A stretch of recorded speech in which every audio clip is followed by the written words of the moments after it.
जय हिंद colonel Sanjeet Sirohi sir, जय हिंद। बहुत बहुत शुक्रिया समय देने के लिए। Thank you sir. Rajesh ji बहुत बहुत thank you. Thank you sir, आपने समय निकाला। दरअसल सर एक बड़ी एक्सरसाइज चल रही है सिलीगुड़ी कॉरिडोर या कहूं चिकन नेक के पास। भारतीय सेना के T-90 टैंक जो है जमकर वहां पर अभ्यास कर रहे हैं और त्रिशक्ति कोर जो है वो वहां पर पूरा दमखम दिखा रही है इस वक्त। और ये एक्सरसाइज उस वक्त हो रही है सर जिस वक्त डोकलाम पर चीन अपना दबदबा कायम करना चाहता है। ये एक्सरसाइज उस वक्त हो रही है सर जिस वक्त पाकिस्तान से गए ISI के कई अधिकारी चिकन नेक के आसपास पहुंचे थे। हमने वहां पर TV-2 ड्रोन को भी मंडराते हुए देखा।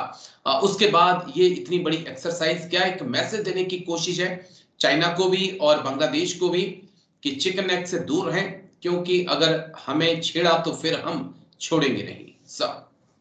राजेश जी पहले तो हमको चिकन नेक की अहमियत का पता करना है कि चिकन नेक इतने इम्पोर्टेंट क्यों है। मैं कहता हूँ इम्पोर्टेंट नहीं है, वो नॉर्थ ईस्ट स्टेट्स के लिए एक लाइफ लाइन है। Okay sir. अगर ये लाइफ लाइन ये ऐसे है कि जैसे किसी आदमी के सांस की जो है नली है उसको काट दिया जाए तो सांस आना बंद हो जाए, वो मर जाए, इसी तरीके से ये जो सिलीगुड़ी कॉरिडोर है ये नॉर्थ ईस्टर्न जो जितनी स्टेट्स हैं उनके लिए एक लाइफ लाइन है। तो ये इसकी अहमियत है। अभी इसकी अहमियत क्यों है? इसकी अहमियत अब धीरे धीरे बढ़ती जा रही है। सबसे पहले ऊपर चीन बैठा है। चीन जो है नेपाल में, जो नेपाल का जो ईस्टर्न पोर्शन है वहां पे उसके इंफ्रास्ट्रक्चर प्रोजेक्ट चल रहे हैं। भूटान में वो ऑलरेडी है, डोकलाम तक वो बैठा हुआ, वो क्लेम कर रहा है बतांगला से नीचे। अभी जो ट्राई जंक्शन है अगर आप देखो, आपने मैप लगाया हुआ है तो उसके अंदर बतांगला से 7 किलोमीटर नीचे जो है वहां पे माउंट योमेचिन है।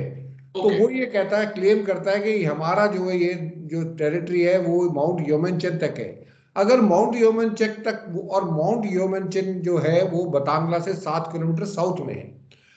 तो चाइना की ये जो स्लाइसिंग है वो है सलामी स्लाइसिंग, जो उसकी पॉलिसी है कि थोड़ा थोड़ा करके धीरे धीरे करके तुम आगे बढ़ते रहो, ताकि इतना भी ना बढ़ो कि हंगामा हो जाए, लेकिन थोड़ा थोड़ा करके आगे बढ़ता रहो। आप देखोगे लद्दाख में, ईस्ट लद्दाख में और भूटान में यही कार्रवाई कर रहा है वो।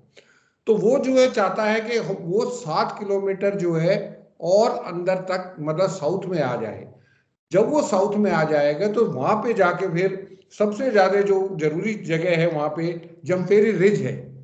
अभी जमफेरी रिज से अगर चाइना जमफेरी रिज तक आता है तो फिर वहां से सिर्फ सिलीगुड़ी कॉरिडोर 40 किलोमीटर रहता है जमफेरी रिज हाइट पे, और उसके बाद फिर हाइट कम होनी शुरू हो जाती है, पहाड़ जो छोटे छोटे होते हुए और प्लेन्स में आके सिली कॉरिडोर में मिल जाते हैं। तो चाइना का मकसद ये है कि वो ऊपर भूटान में रहे, नेपाल में उसके जो प्रोजेक्ट चल रहे हैं, म्यांमार में वो ऑलरेडी बैठा हुआ है, बांग्लादेश के हालात खराब हो गए हैं वहां पे है, तो वो चारों तरफ से जो है भारत को घेरना चाहता है। इसलिए ये सिलीगुड़ी कॉरिडोर और इम्पोर्टेंट हो गया है। और जब से बांग्लादेश में 5 अगस्त के बाद शेख हसीना को वहां से निकाला गया, उसके बाद बांग्लादेश में आप देख रहे हैं किस तरीके से भारत के खिलाफ बयानबाजी चल रही है, हिंदुओं के ऊपर अत्याचार हो रहे हैं। तो उससे और भी इंपॉर्टेंस ये बढ़ जाती है, क्योंकि पाकिस्तान, जैसे आपने जिक्र किया है, पाकिस्तान के ISI चीफ रंगपुर, जो कि बिल्कुल बांग्लादेश इंडिया के बॉर्डर पे है, वहां पे जो है विजिट करते हैं, उनके ड्रोन वहां पे जो है ऑब्जर्व कर रहे हैं। और इस वजह से जो है बांग्लादेश भी अब जो है हमारे लिए खतरे की घंटी बजा रहा है। तो सिलीगुड़ी कॉरिडोर की अहमियत बढ़ जाती है। दूसरी, ये तो मिलिट्री पॉइंट ऑफ व्यू से मैंने बताया। इकोनॉमिकली पॉइंट ऑफ व्यू से मैं बताता हूं कि सिलीगुड़ी कॉरिडोर से दिन में लगभग 10 लाख गाड़ियां जो है वहां से गुजरती है, चाहे वो रेलगाड़ी है, चाहे वो ट्रक है, चाहे बस है, चाहे कार है, जो कि पूरी नॉर्थ ईस्टर्न स्टेट्स को जाते हैं। तो नॉर्थ ईस्टर्न स्टेट्स की पूरी इकोनॉमी भी जो है सिलीगुड़ी कॉरिडोर के ऊपर डिपेंड करती है। तो इसलिए अब इसकी अहमियत बढ़ गई है। जब बांग्लादेश के साथ हमारे हालात अच्छे थे तो हमने एक एग्रीमेंट किया था 2008 में, जो कि ट्रेड एग्रीमेंट था, जिसमें तोतुलिया कॉरिडोर था, जिसके अंदर बांग्लादेश के थ्रू अगर सिलीगुड़ी कॉरिडोर किसी वजह से चीन हमला करके उसको कब्जा कर लेता है या उसको ब्लॉक कर लेता है या कोई और चीज हो जाती है, तो हम बांग्लादेश के थ्रू अपने नॉर्थ ईस्टर्न स्टेट्स को कंट्रोल कर जा सकते थे। लेकिन वो भी अब बांग्लादेश के हालात खराब, तो आज के दिन हमारे पास कोई ऑप्शन नहीं बचा है कि हम सिलीगुड़ी कॉरिडोर को उसको जो है अपने को सिक्योर कर सके। तो इसीलिए ये जो जैसे आपने बताया त्रिशक्ति और 33 कोर जो सुखना में बेस्ड है और जिसका जो है पूरा का पूरा टास्क है वो सिक्किम और ये भूटान को जो है सिक्योर करना, उसको वहां पे बॉर्डर पे रहना। तो इसलिए उस सिलीगुड़ी कॉरिडोर में ये त्रिशक्ति एक्सरसाइज चल रही है जहाँ पे T-90 टैंक को इस्तेमाल कर रहे हैं, क्योंकि सिलीगुड़ी कॉरिडोर प्लेन्स है, लेकिन जैसे जैसे आप भूटान की तरफ जाएंगे तो पहाड़ियां बढ़ती जाएंगी। तो इसलिए हमारा मकसद ये है कि बजाय चाइना जमफेरी रिज पे आके बैठे, अगर चाइना कुछ हरकत करता भी है शैतानी हरकत, तो हम उसको वहीं डोकलाम में ही रोक ले जहाँ पे वो ऑलरेडी आया हुआ है, जहाँ तक उसको आगे ना बढ़ने दिया जाए। राजेश जी। जी, अब बस दो सवाल, एक या दो सवाल मेरे और बड़े अहम है सर।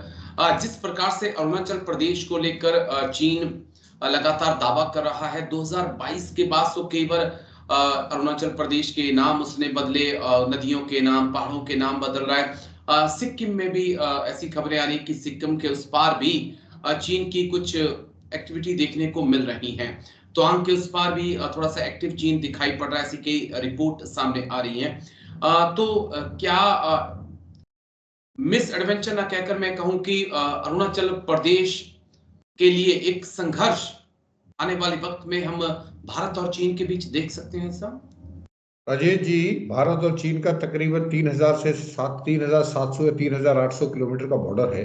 अगर उसको देखें लद्दाख से लेकर अरुणाचल प्रदेश तक, चीन के साथ हमारे कहीं, क्योंकि चीन भारत के साथ ही उसकी डिस्प्यूटेड टेरिटरी, बाकी ज्यादातर कंट्रीज के साथ उसने अपनी टेरिटरीज को रिकग्नाइज कर लिया है, और लेकिन भारत के साथ उसने नहीं किया है, क्योंकि भारत की जो मैकमोहन लाइन है वो उसको नहीं मानता है, और ब्रिटिश ने जो मैकमोहन लाइन बनाई थी।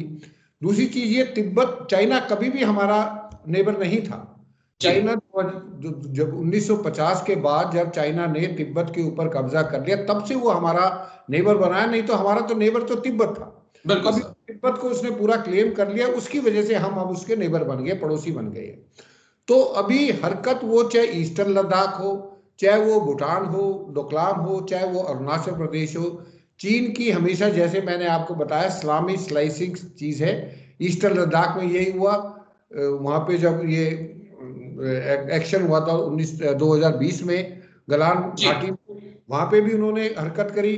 उसके बाद काम में उन्होंने हरकत करी 2017 में, अरुणाचल प्रदेश में आके 2022 में तवांग में आके वो हो गए थे। वो तो हमारी फौज अलर्ट रहती है इसलिए इसको, तो ये मिस एडवेंचर जो आप कह रहे हो, ये ऑफेंसिव एक्शन है, ये चीन नहीं छोड़ेगा, ये ऐसा ही करता रहेगा। और ये टाइम टू टाइम, चाहे वो कितना भी एग्रीमेंट कर ले, कितने भी वो बोल देंगे जी हम पीछे हटेंगे, वो नहीं हटेगा। उसके जो है नापाक इरादे हैं, उन नापाक इरादों को मद्देनजर रखते हुए भारत सरकार को हर कोशिश करनी चाहिए, खास तौर पर हमारा जो सिलीगुड़ी कॉरिडोर है उसको सिक्योर करें। और उसी लिए मुझे लगता है जो है पहले वहां पे आर्मर्ड रेजिमेंट जो है नहीं होती थी, टैंक वहां पे थे, तो PT-76 टैंक थे, तो बहुत लाइट टैंक थे।